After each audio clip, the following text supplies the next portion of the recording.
বিজেপির গণতন্ত্রের উপর সরাসরি আঘাত। সারা ভারতবর্ষে এক প্রকার হিটলারি শাসন চলছে।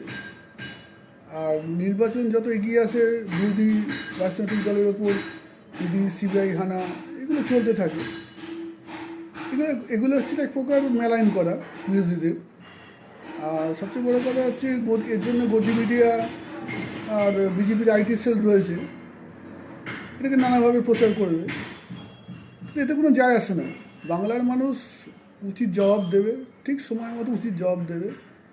এবং 2021 থেকে 2026 তৃণমূল কংগ্রেস আরও বেশি আসন নিয়ে ক্ষমতায় আসবে। যতই করো হামলা, আবারও জিতবে বাংলা।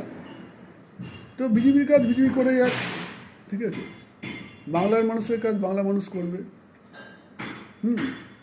আর ফলাফল বিজেপি বুঝতেই পারবে যখন রেজাল্টটা বেরোবে।